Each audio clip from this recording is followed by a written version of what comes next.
and an amazing First Lady.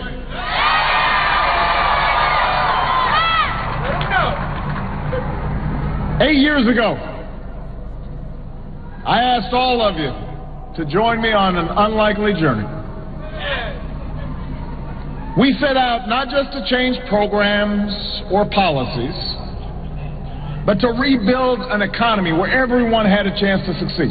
You did it! To reform Washington so that your voices would be more powerful than entrenched lobbyists. Right. We set out to keep America safe and strong, not just with the might of our arms and the extraordinary valor of our troops, but with the power of our ideals. To shape a changing America so that everybody belongs and everybody has a part, everybody has a responsibility. Yeah, that's right.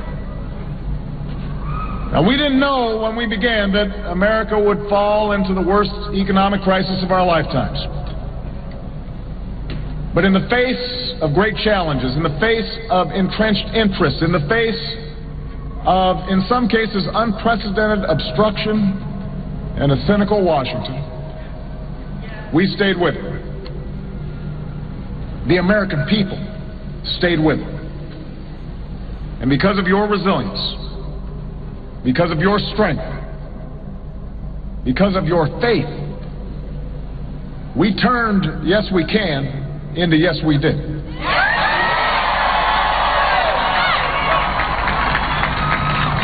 Look at the road we've traveled. We've seen America turn recession into recovery. Our businesses create 15.5 million new jobs, putting more people back to work than all the other advanced economies combined. A resurgent auto industry has led the fastest manufacturing growth since another Clinton was president. Incomes are rising. Poverty is falling. 20 million more Americans have health insurance. We've doubled production of renewable energy, become the world leader in fighting climate change.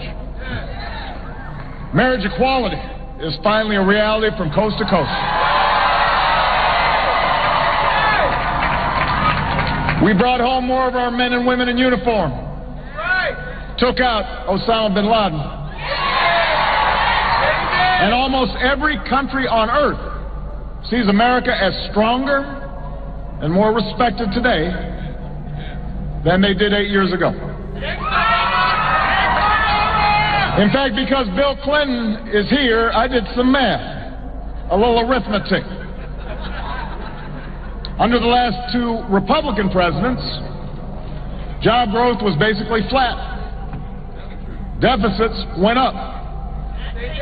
Over our two Democratic presidencies, jobs went up by more than 30 million. Deficits went down.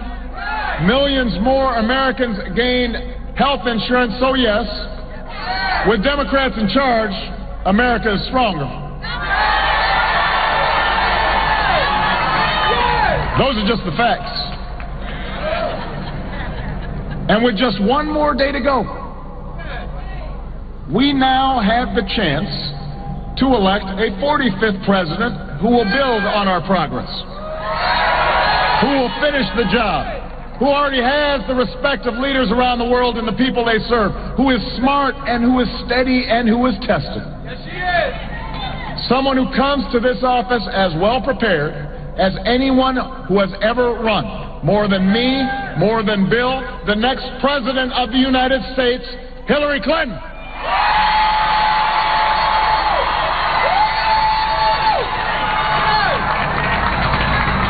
Now, I know it's been a long campaign. There's been a lot of noise and a lot of distraction. At times, it's felt more like a reality show or even a parody. But tomorrow,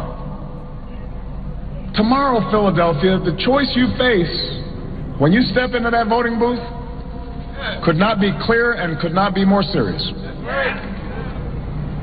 On the economy, Donald Trump is uniquely unqualified to be our chief executive.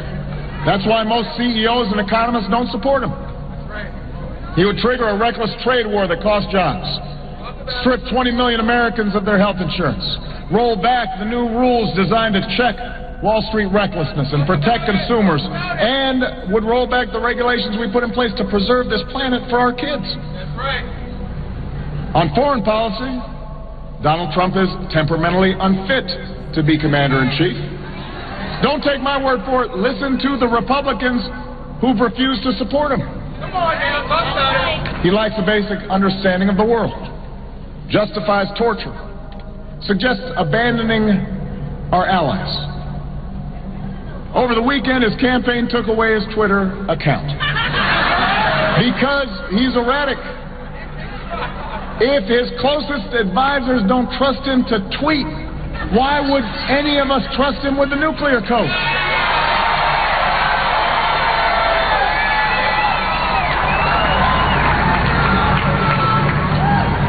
More than his policies or his plans, though. Throughout his campaign, Donald Trump has shown utter contempt for the values that make this nation great. Anyone who sees women as objects, minorities and immigrants as inferior, other faiths as presumptively un-American, cannot lead this diverse, dynamic, big-hearted country that we love. That's right. That's right. And so all of this should give you reason enough to vote tomorrow. But you don't just have to vote against someone. Right. You have somebody extraordinary to vote for. Philadelphia, you've got someone outstanding to vote for in Hillary Clinton. I'll be honest. I have had to bite my tongue after a lot of the nonsense I've heard people say about Hillary in this election. I can only imagine what Bill and Chelsea have been going through. The vicious, crazy attacks. That's right. The double standards applied to her. Talk about it. Talk about it. They're like nothing we've ever seen before. That's right. That's right. And what makes it worse is that most of the people saying this stuff, they don't really believe it. They know better. That's true. Don't forget, when Hillary was a senator, when she was my Secretary of State, she was really popular. People saw how effective she was, how she crossed party lines to get things done. Before she announced her candidacy for president, Republican leaders described her, and I'm quoting now, as very impressive. Someone who does a magnificent job. One of the most effective Secretaries of State. Well, they were right then. I agreed with Republicans then. Hillary did a great job for America.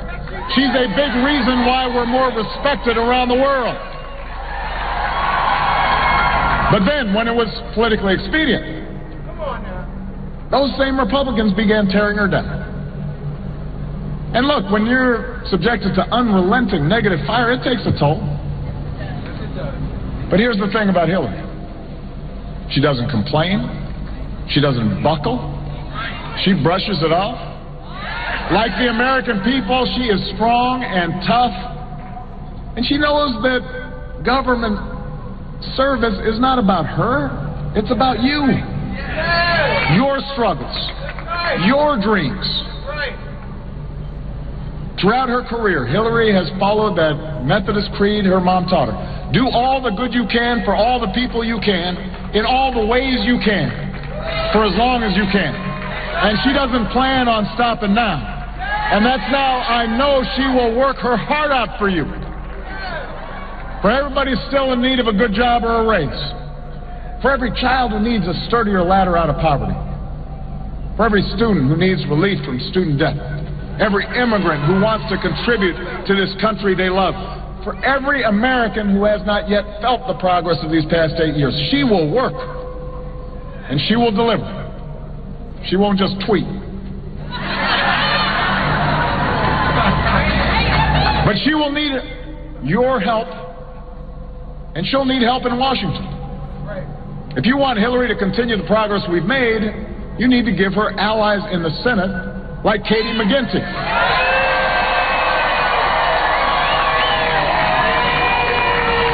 You cannot, there she is right there, you cannot just stick Hillary with Republicans in Congress who are already promising even more unprecedented dysfunction in Washington. That would be hard to do, but they're promising it. More shutdowns, more obstruction, years of hearings and investigations. You know, gridlock is not mysterious. It's not something that happens because both sides are being equally unreasonable. It has been a stated Republican strategy since I took office. And the only way to break it is to make those who engage in it pay a price by electing more Democrats tomorrow.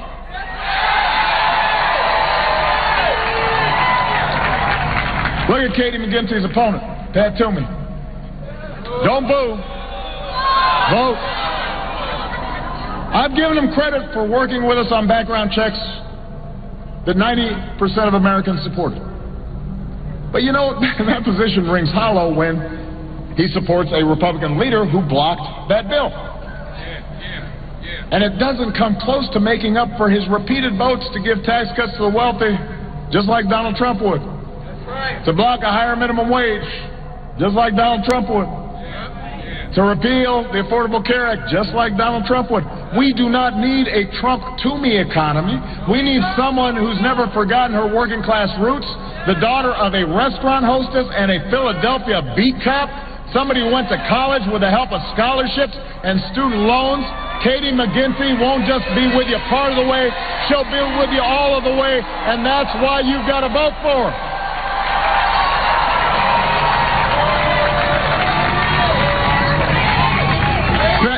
Katie.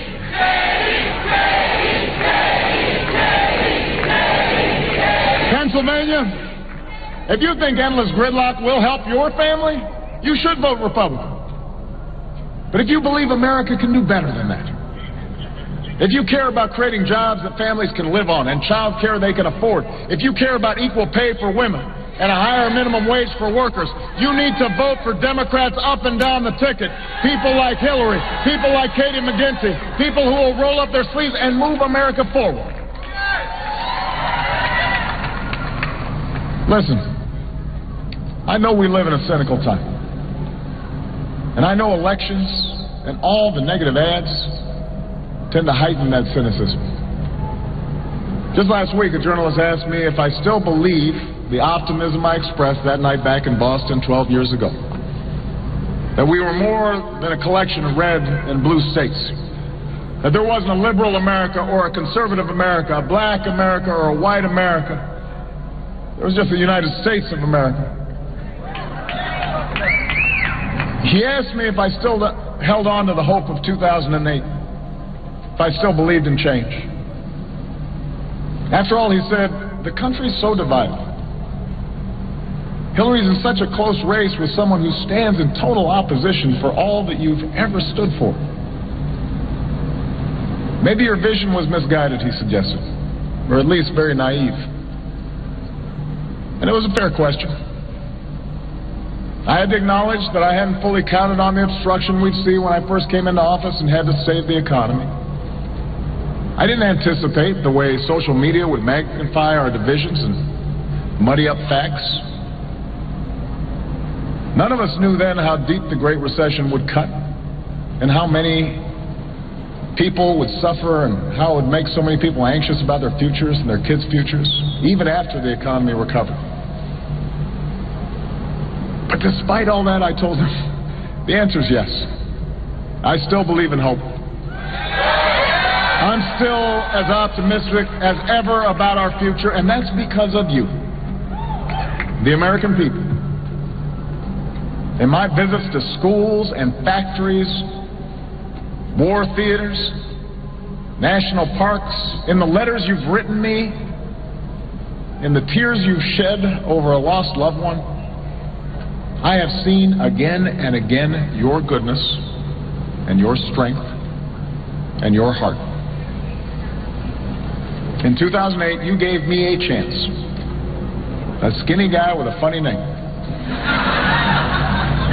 And for these past 8 years, I saw how hard you worked in the face of impossible odds. I saw the values you teach your children. I saw the way you treat strangers in need. I've seen the young men and women in uniform who meet every mission, and the military families who serve and sacrifice just as well, and the wounded warriors who never ever quit. You bet on me all those years ago, and I will always be grateful for the privilege you gave me to serve. But I'll be honest with you, I've always had the better odds because I've always bet on you. And America, I'm betting on you one more time.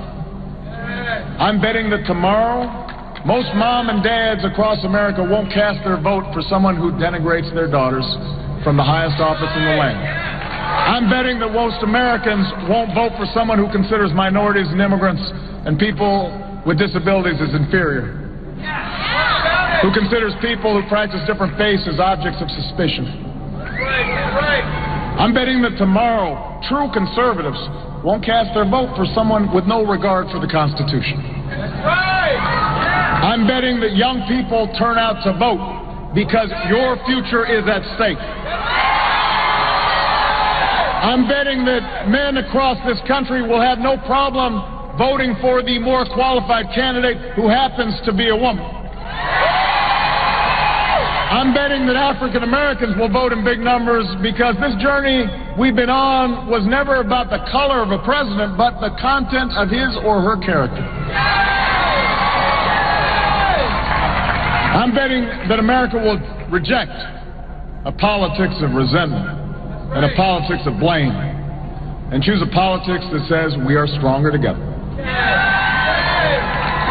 I am betting that tomorrow you will reject fear, and you'll choose hope. I'm betting that the wisdom and decency and generosity of the American people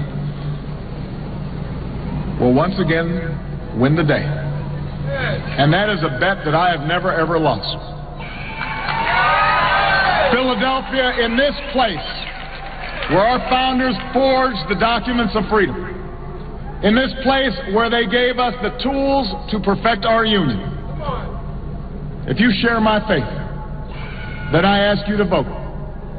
If you want a president who shares our faith in America, who's lived that faith in America, who will finally shatter a glass ceiling and be a president for each and every one of us, then I'm asking you to work as hard as you can this one last day to elect, my fellow Americans, this fighter, this stateswoman, this mother, this grandmother, this patriot, our next president of the United States of America, Hillary Clinton.